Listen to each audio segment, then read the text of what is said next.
You want me to put that on my todger? This One's Wife. They should leave America. Hello, I'm H.G. Tudor. The Spectator magazine is the world's oldest magazine. It's a heavyweight publication.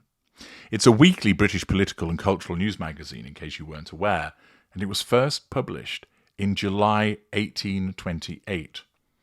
It's politically conservative, and its principal subject areas are politics and culture, alongside columns and features on current affairs. It also contains art pages on books, music, opera, film, and TV reviews. Past editors have included Boris Johnson, former cabinet members Ian Gilmore, Ian MacLeod, Nigel Lawson. Michael Gove, the former Conservative MP, took over from Fraser Nelson as editor in October 2024. There's a US edition also.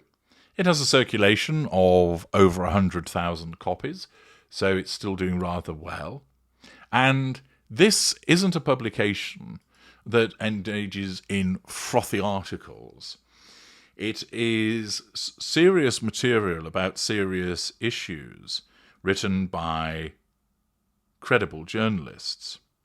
And the prevailing view is one in relation to This One's Wife and Harry, that they are not a good thing.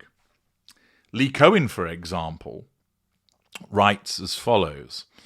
Imagine Prince Harry and This One's Wife perched in their Monty Shitshow mansion, glowering at Donald Trump's brazen, rebooted America. They're not fleeing yet, but as progressive celebrities ditch Hollywood's hills, Rosie O'Donnell settling in Ireland, Ellen DeGeneres nesting in Britain, might the Sussexes trail behind? We Yanks would rejoice. Now, pausing there, the Sussexes are not popular in the United States. Much as This One's Wife would like to suggest that her lack of popularity in the United Kingdom is driven by racism, her home country isn't too fond of her either, which makes her continuing allegations rather difficult to maintain. The bulk of Americans couldn't give a rat's ass about This One's Wife. They're not interested. And then there is another group which really don't like her. Yep, she has some supporters dotted around. But as you're about to hear, publications such as The Spectator certainly have the number of This One's Wife and Harry, and would rejoice in their departure from the United States. The article continues. The spotlight sharpened last week when Harry's US visa records hit the headlines, courtesy of a laudable Heritage Foundation lawsuit. The group probed whether Harry glossed over the drug escapades he bragged about in his memoir Spare, cocaine, cannabis, psychedelics to clinch his visa. The Department of Homeland Security produced 6 documents, but they're a mess of black ink, redacted under privacy concerns to dodge harassment, per Judge Carl Nichols' ruling. The opacity ignited a firestorm. On X, #DeportHarry trended. Trump might not have to deport Harry, but they could still choose to Megxit, along with the other Hollywood lovies fleeing Trump's America. Harry and This One's Wife embody Hollywood's preening elite, and their empty ethical stances seem particularly tone-deaf besides a nation now flexing its muscles via hard power. Their Archwell ventures and televised confessions are less about principle than a calculated bid for relevance, thinly veiled as altruism. They thrived in Biden's America, mixing it up with liberals who nodded at every platitude. But now there's a new sheriff in town, as J.D. Vance put it. A red-blooded America of faith, family and tradition is ascendant, and it is kryptonite to their ilk. They may champion sustainability and equity, but a nation that reveres its constitution and its roots no doubt leaves them uneasy, as Harry expressed when he labelled America's First Amendment rights bonkers. That disdain has precedent. Harry and This One's Wife turned their backs on Britain when it wouldn't yield to their ambitions for autonomy and prominence. Pausing there. In other words, This One's Wife asserted control through withdrawal. She couldn't get her way, so she ran away from the problem. Megxit in its first act, and now they must feel similar about Trump's America, a land of enduring values that overshadows their pretensions. This One's Wife's 2016 barbs, labelling Trump misogynistic and divisive, provocation, smearing, resonate still. While Harry's reference at the February 27th upfront seminar in Los Angeles to a sickness in leadership across sectors, from politics to tech, that can negatively impact millions speaks volumes. They prospered in Biden's progressive climate, but a revitalized America exposes them anew as opportunists adrift. The visa controversy fuels the fire. Public doubt swirls around the redactions. Cries of "what's he hiding?" and "preferential treatment" echo widely. Some call for deportation, while others question their place in a country they seem to scorn. They didn't merely forsake the beloved late Queen. They're dismissive of Uncle Sam, too. True to form, Trump captured the public mood on This One's Wife in a November 2024 interview, pronouncing her terrible for her disrespect of the late beloved Queen. America and Britain are two distinct nations bound by shared contempt for this rogue British-American couple who give equal offence to both sides of the Atlantic. For her part, This One's Wife seems quite burrowed in, trying on every desperate rebrand to remain relevant. With her titles and royal names to elevate her, Hollywood, a place where grifters thrive, seems to suit her. But there is an ever colder political climate, and Harry is on thin ice with the lack of transparency surrounding his visa, keeping scrutiny alive. Where to next? Colombia, site of their 2024 faux royal tour, where This One's Wife cooed over women's stories. Nigeria, where she claimed 43% ancestry in 2023 and played princess. Doubtful. Those lack the cash and glamour they chase. Britain is fed up, and Trump's America rejects their lectures. Their departure would draw cheers from both. Ultimately, Harry and This One's Wife's unease in a resurgent America lays bare a truth.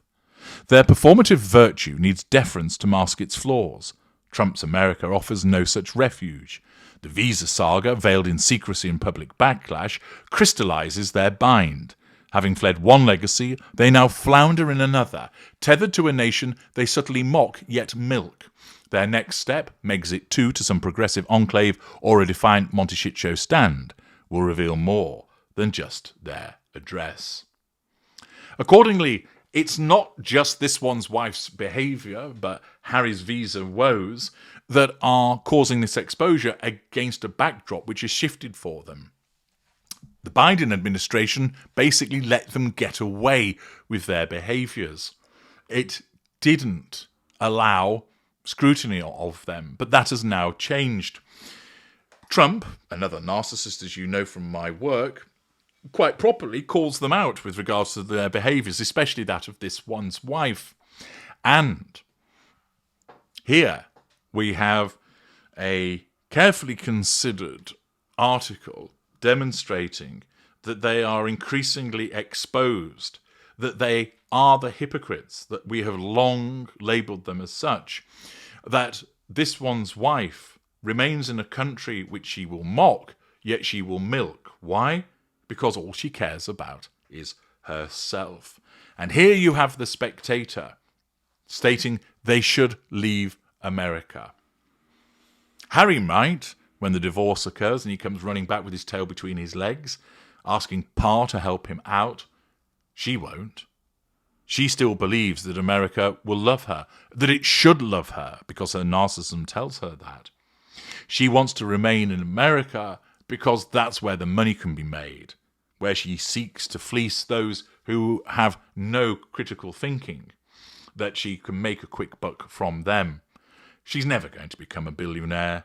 There'll be some clowns that will buy her products, but the vast majority will ignore, because she's representative of the type of individual that many Americans have no time for. Decent, hard-working individuals who are being squeezed financially, who want to get on and look after their families and keep their jobs, and have no time for the posturing and performative behaviours of this woman. That's why she's ignored by so many. They've got more pressing things to attend to. The vast majority of American people are decent individuals. They believe in family. They are essentially kind individuals. Whenever I've been to the United States, I've always found those that I've interacted with kind and welcoming. Like any nation, it has its problems. But What they don't want is the chicanery of someone like this one's wife. They don't want to be preached to by somebody who claims to be like them but clearly is not. This is the hypocrisy of the narcissist. And whilst it might not be the case that the good burghers of the United States will run them out of the country, the Spectator highlights the necessity of why Harry and this one's wife should leave America, underpinning once again that the duo are nowhere near as well liked as they think they are. There remains some arse-lickers and toadies that will tell them what they want to hear, little bastions of their elite chums who are also descending as a consequence of this shift in the mood of the nation. This one's wife clings to that. You can see it in the way that she utilises the platitudes that come from those who support her and how they're birds of a feather. But those people are melting away. More and more she is exposed for the charlatan that she is. And decent, honest people have no time for such a manipulative individual. And that's why her time will come. And it is ticking away for her. I'm H.G. Tudor. Thank you for listening.